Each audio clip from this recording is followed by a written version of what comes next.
Hello guys, sinong gustong mag-ukay? Mamaya ay pipilian namin ito. May pwede pang damit.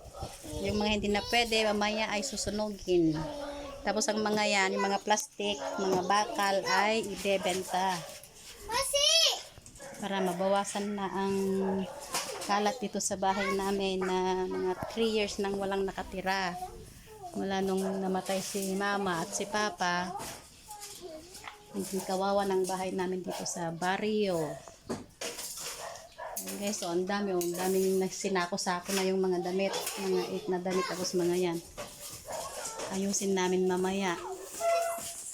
Ang hirap talaga pag walang magulang nang nakatira. Hello po! Hello! Si Jabit at si Cassie puro nangungulit.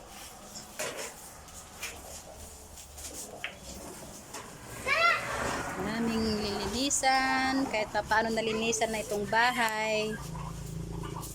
Mamaya ay magsusunog na kami ng mga damit.